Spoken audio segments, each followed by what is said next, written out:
So you're saying that you're not accusing, but that whole conversation you had at the last meeting was accusatory, and I myself apologize to you, Scott, for that tone. And it's relevant to the discussion at hand, but is there any other? Mr. Green brought it up, so I just thought I'd let it go. Is there any other board comment on this item? Yeah, as long as we're talking about the council, I've had phone calls to me, and I would like, as a matter of fact, I had a really long phone call from Doug White, probably about 3 years, about during this, the recall that I was doing, and I'd like to know if he charged me. I didn't call him, he called me, and it was probably a 30-35 minute conversation, you know, and so as a matter of fact, and Christine, I think you called me, what, 2 or 3 months ago? Did you charge for calling me?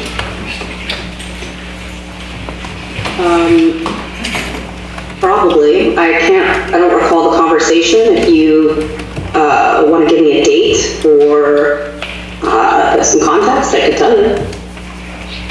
Yeah, I can probably do that, but when you called me, I said, now, you aren't charging me, are you, Christine? And you said, no, I'm not charging you.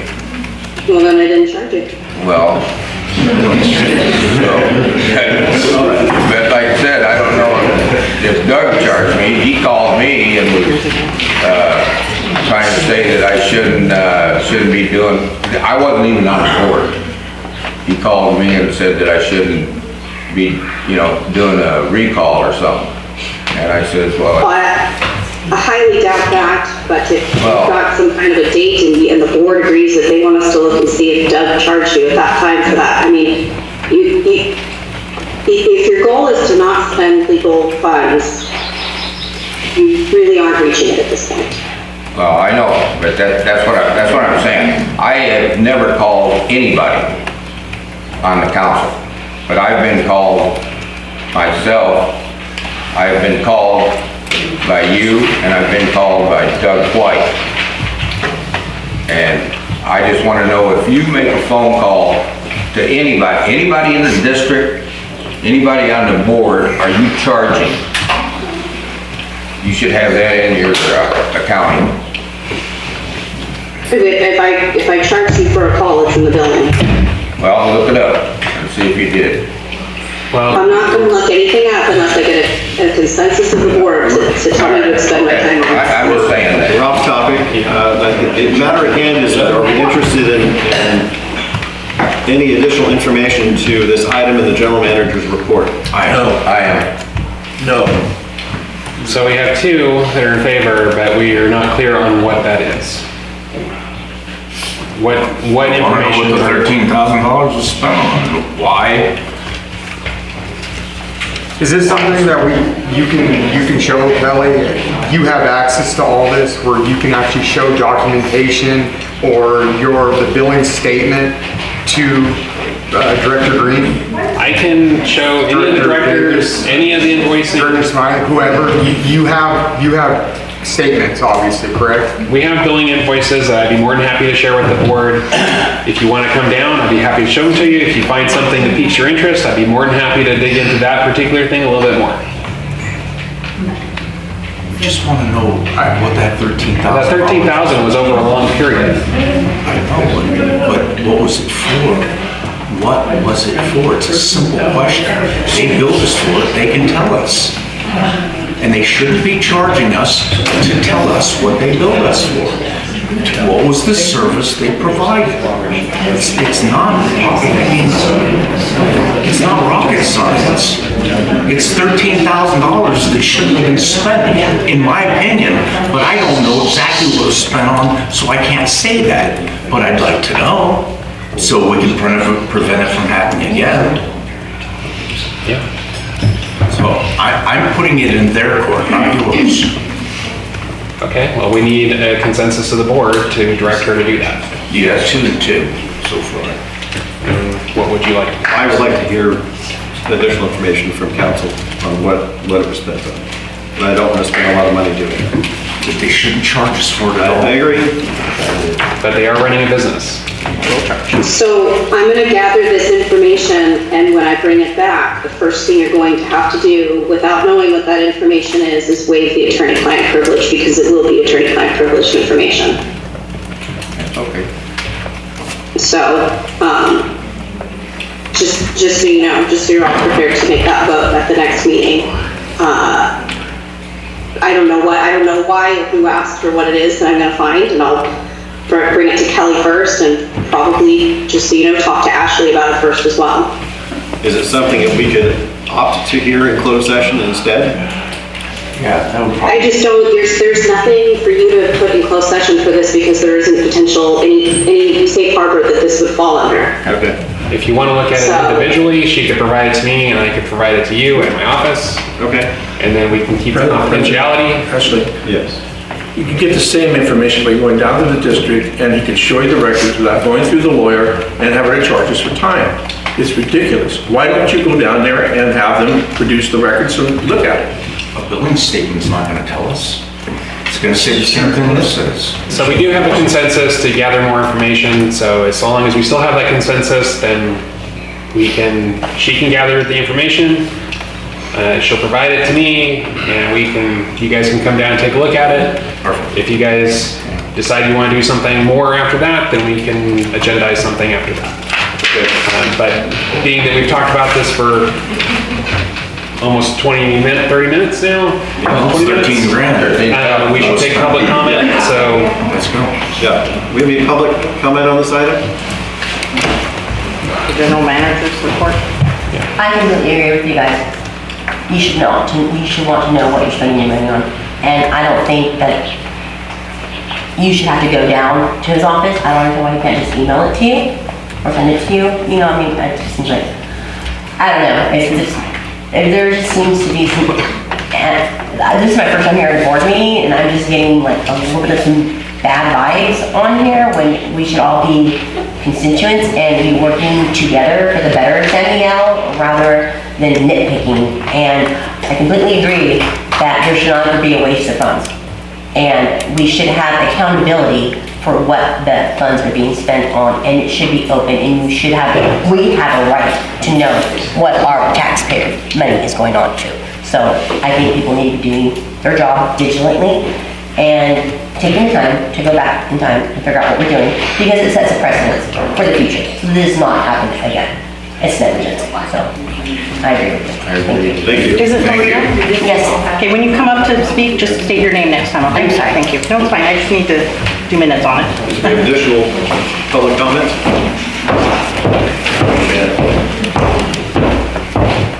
I am Cordelia Perry. I'm a local resident.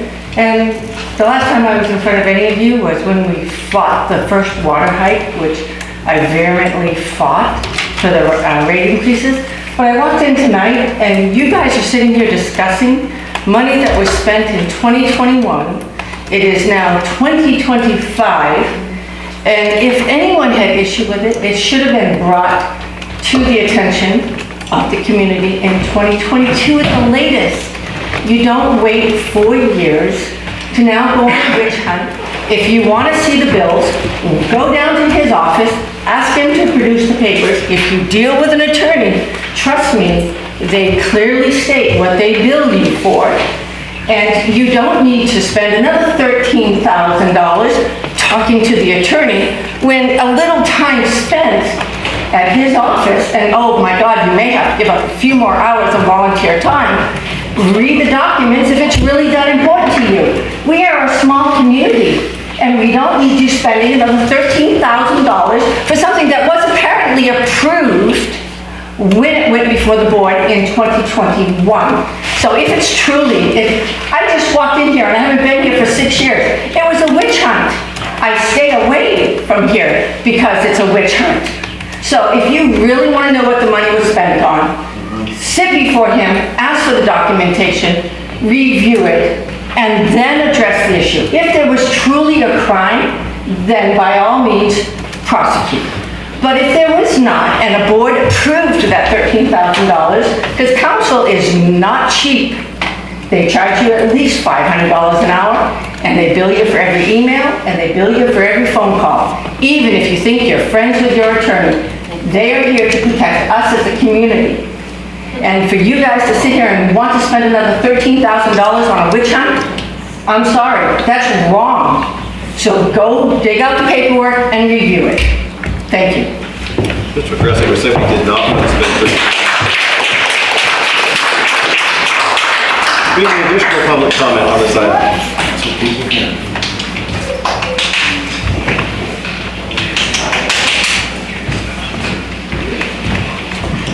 I just want to come up, my name's Tammy Tackett, and I just want to come up to say that I agree with everything that she said. I think that working and paying bills, you have the invoices. On those invoices, it tells you what there is. Then you get the invoices and you go to the statement. And the statement and the invoice you should be able to find every penny without using the lawyer. The lawyer is what I think we don't need. Thank you. Kelly, is that the way it's set up? So we have a master invoice that has all of our different accounts on it. Right? And then we have individual statements that outline what each cost is, with a generalized description. The details? With a general description. The general description, it's not a detail. Well, some of it can't be super detailed, some of it is more detailed than not. Well, so that's what that's. I'd be more than happy to show you what we have. I will come down and see it, but I don't think it's gonna be explaining much. No, but at the same time, it might That's get the you whole point. narrowed in your scope of what you're really concerned about. And we might be able to narrow down the window of what it is and reduce the overall cost of this whole operation. But unless there's any other board comment, I'd suggest we move. Yep. Do you have any other public comment? No. All right, we'll move on.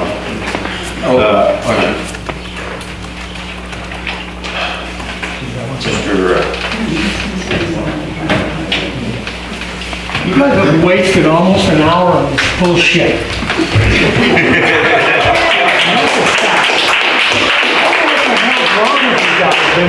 We were here for 3 things, and that wasn't one of them. So some of us got something else to do in their frickin' life than sit here and listen to you bullshit about something that happened 5-6 years ago. What's the matter with you? It's 13. Why did you even bring it up? What's the matter with you? Let it go, man. Let it go. Who cares who doesn't like who you didn't like at that time? And I can name those suckers that you didn't like and you didn't like. You guys are new. You were pretty cool. You two fuckers. Drive me mad. Sanders. My name is Mike Sanders. Mike. Think about it. Sanders. Yeah, watch my heart. You damn right. You got my heart. Let's watch the wording, okay? Okay. I have to say it. You're welcome. Thank you. Is there any other public comment on this? No? We'll move on to the district utilities report. We have district council first. Oh, I'm sorry. Yes. My apologies. District council. The only report I have is that I am fighting a really bad sinus infection right now, so I intend to be off camera unless I'm needed for the remainder of this meeting. Understood. Thanks. Thank you, Christina. Is there any public comment on district council report? No. Move on to the district utilities report. You have my report, I don't have anything to add. Have any board comment on the district utilities report? Gentlemen? No. Any public comment on the district utilities report? No. Fire chief report. Good evening, board. The fire chief's report is submitted as written with a couple caveats. One of which was I did contact Commander Arousa, and it was regarding the board's interest in empowering citizens with the ability to cite for illegal fireworks use, and the response was this is not possible. In short, I did contact Aerowatch. I was put in contact with Jordan, he's the chief of operations with Aerowatch regarding IR flights for surveillance for illegal fireworks use. The cost for IR flights is $1,250 for deployment, $2,500 per hour with a 3-hour minimum. Minimum cost would be $8,750. In addition to that, San Miguel Community Service Districts lacks the ability to collect administrative fines, so the onus would fall on the Sheriff's Department. They would be the AHJ for that. In addition to just only being able to do aerial surveillance, there would be no proactive boots on the ground approach to illegal fireworks use. And Aero Watch is booked to the 4th of July as it is. Other agencies are using them, San Luis City, cities that have the resources. I believe Lompoc is one of them, Santa Maria might be another one, but I know San Luis City and Lompoc for sure.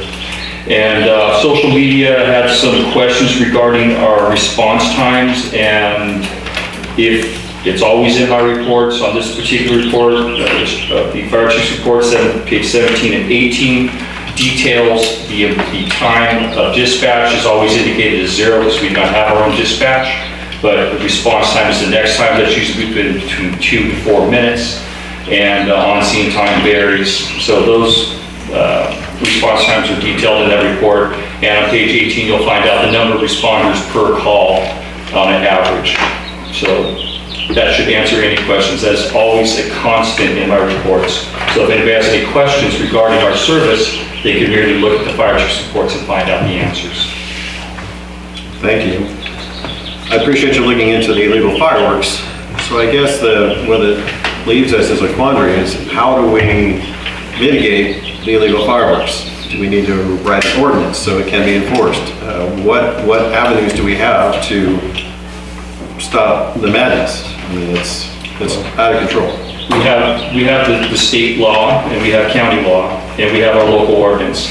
Unfortunately, we don't have the ability to write administrative fines, so that would fall on the Sheriff's Department. What we do is a proactive boots on the ground. We have the resources available due to the fees collected for the permits for the fireworks sales, and that allows me to staff the fire department with 2 individuals, 10 hours a day for the duration of the fireworks sales.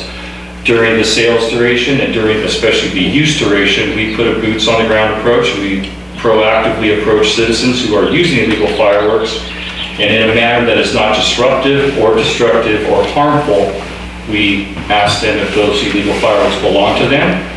If they are in their right mind, they will typically say no, and then we will politely pick them up and ask them if the balance of those projectiles belong to them. So we will take the launchers, we will gladly take the projectiles, and we will dispose of them safely.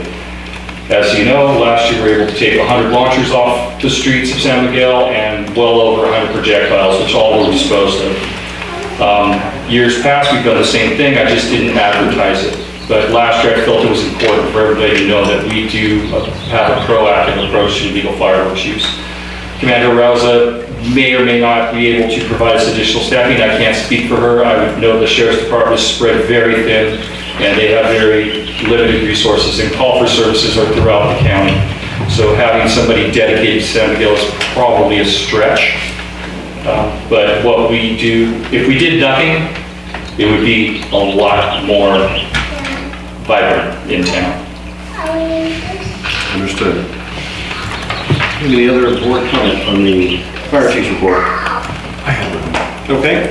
I was scrolling through this and I couldn't find where it says how many firefighters we have on staff and what the positions are. Can you direct me to the page that's on? I don't keep that as a public record. We have approximately 12 people on the roster. We have about a half dozen that are proactive on a daily basis. The rest of them serve as necessary. I don't put personal information on there. Only my personal information is on there. My call log roster.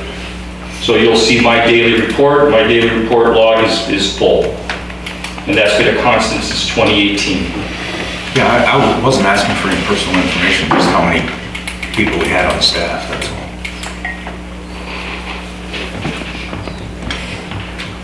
Any other board comment? Okay, any public comment on the fire chief's report? Yes.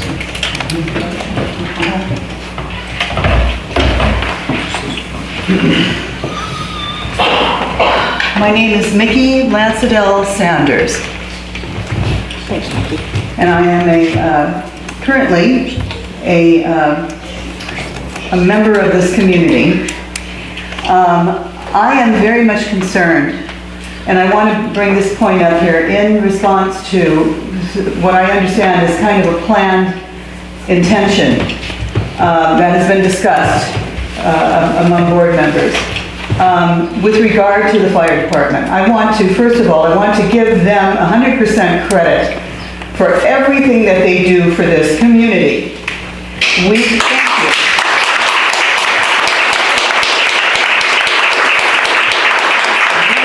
The important point here is that they are engaged and involved in this community and all of the outlying areas surrounding here, and often they are called to go and deal with forest fires elsewhere, but they are, generally speaking, they are engaged here. Now, we have gone through, on our property, we have an acre up on St. Lawrence Thruway, as you know. We have gone through 3 fires. One that was in front of us on Campbell's property, one that was behind us that went through from a neighbor during a June windstorm, hot as all get out, came this far from our propane tank, and we had been at a retreat. When we came home, this is what we saw happening behind our property. Got up there, got the fire hose going, called, stopped. He was there in less than 5 minutes to help us put this thing out. It raged through. They ended up calling everybody to come and deal with this. There was a plane that was dropping retardant and all of this, okay? There was another fire that happened while my husband was in the hospital. We got called by a friend, and right behind us, about 50 feet behind our place, there was this conflagration that took place. The friend called and said, "Are you guys home?" "No, we're at the hospital." He said, "That's good. Rather there than here." And people couldn't seem to contact the fire department, or they tried to, or whatever. They finally did. They came out in a flurry to put this whole mess out. One house went, and the house next door, I think, was affected as well. Had it not been for these guys over here, the whole place over there would have gone up in smoke. Campbell's property, our property, and whatever happened with this other property that may have come and affected us. All I have to say is, if we intend to get the county somehow to take over the work of these people, we're putting ourselves in absolute danger. You know how the county reacts here.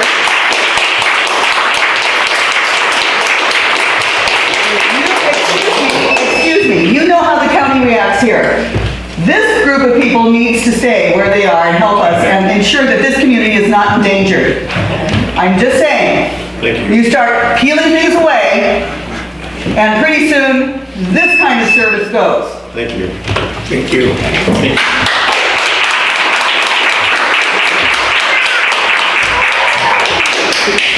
Any other public comment on the fire chief's report? No, we'll move on. Okay, for board action items, monthly claim detail and investment reports for March 2025. The claims detail report and the investment reports are in your packet. If you have any questions, we'd be happy to answer them. This item is out today, so. Thank you.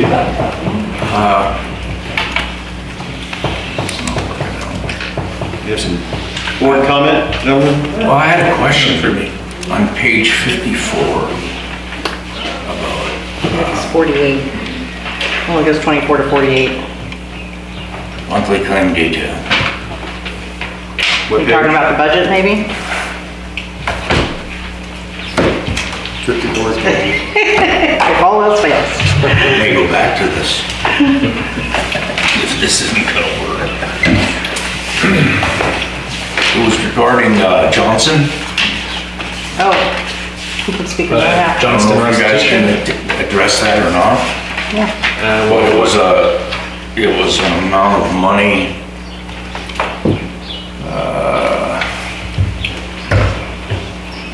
Johnson restitution.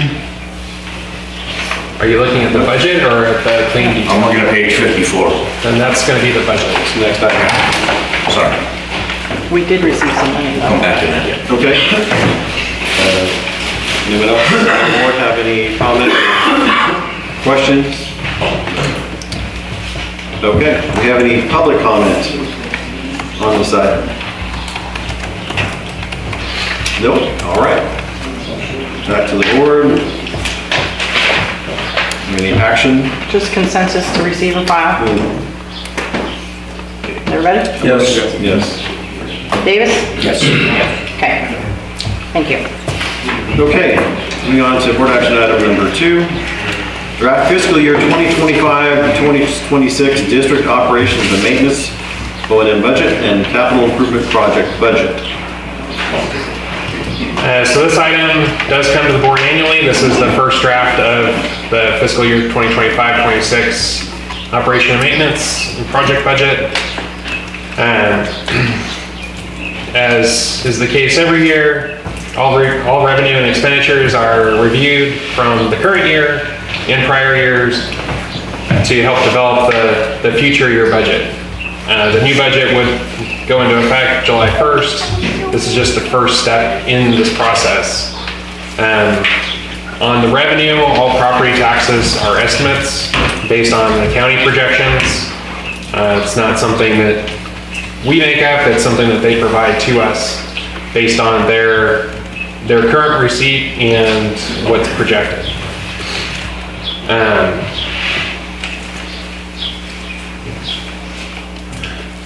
don't know if you want to go through each one of them, but generally the overall is that the projected revenue budget's $4,572,150 with an expense budget of $4,570,879, leaving a net cash of $1,271. Of that, $4.5,720,500 is projects. So that includes any capital projects that are self-funded and capital projects that are grant-funded. The majority of that is grant-funded projects, being the wastewater treatment. Okay, so to clarify the budget project cost, $720,500 is our projected portion of overall capital projects? So that's the amount in the budget of capital projects. Okay. So whether we're paying for it or it's grant funded, it's the total Whatever the district's portion of the cost for that. So district portion and grant funds. But as I mentioned, the majority of that is for the treatment plant and for the not the septic to sewer, but the sewer lining manhole project, which are both grant projects. Okay. So none of that $720,500 would be allocated from reserves, that's allocated from the operation and maintenance budget? There is, I believe, $65,000 from water reserves to pay, or water capital reserves to pay for the update to the water master plan, which will be coming to you guys next month. That's from this year's budget? Well, you would be approving it this year, but most of the work would be starting after July. Okay. So just looking through real quickly,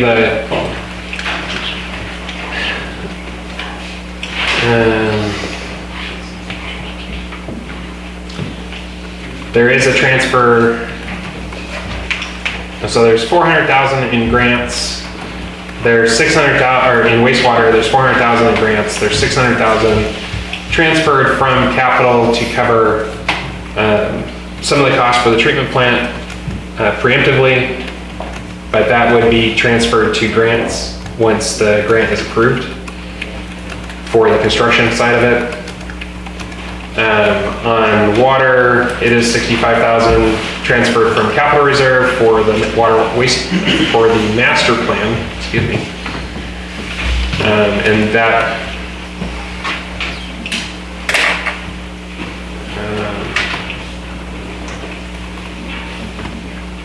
looks like that covers everything that's in that grant, or in those project costs. Some of those grants cover other things besides project costs.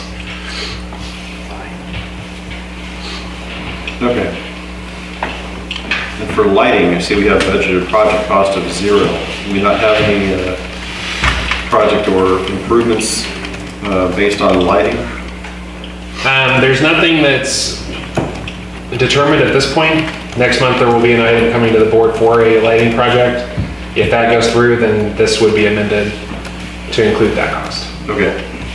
Otherwise, projects that are not already determined by the board would be included in the budget as a budget adjustment, so that we're not inflating the budget preemptively. Okay.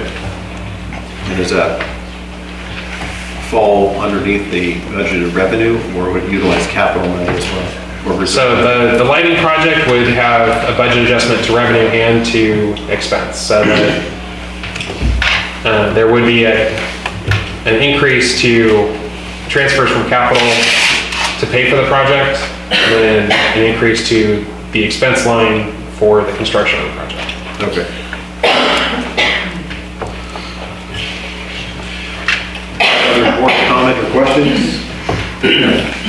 I got a question. Okay. How much money's in the lighting budget right now?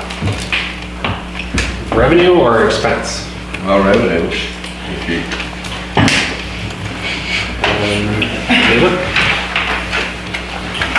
So their budget, as it's proposed right now, is $170,438. That's their revenue budget. Okay, how much, that's what you figure That's what they're gonna receive. they're gonna receive? Okay, how much do you figure they're gonna spend? So we have right now $170,302 as an expense. Okay, so, the reason I'm asking that, $80,000 that went to the fire department as a loan, when are they gonna get that back to be able to use?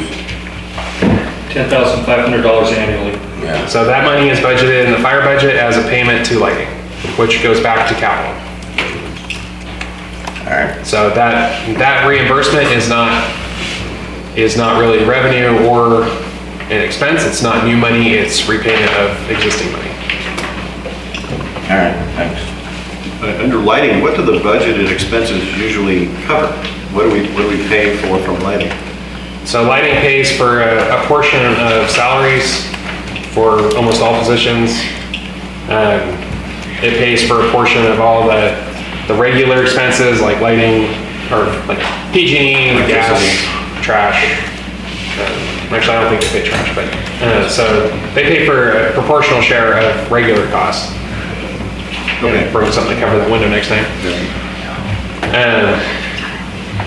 Things like the auditor, our IT services, they pay a proportional share for those. If there's any printing for anything, they have a line item for that. Lighting is kind of special in its own way because we budget anticipating a minimal amount for a lot of things that don't end up happening, so it ends up with the surplus at the end of the year. Okay. Thank you. Anybody else? I had two questions.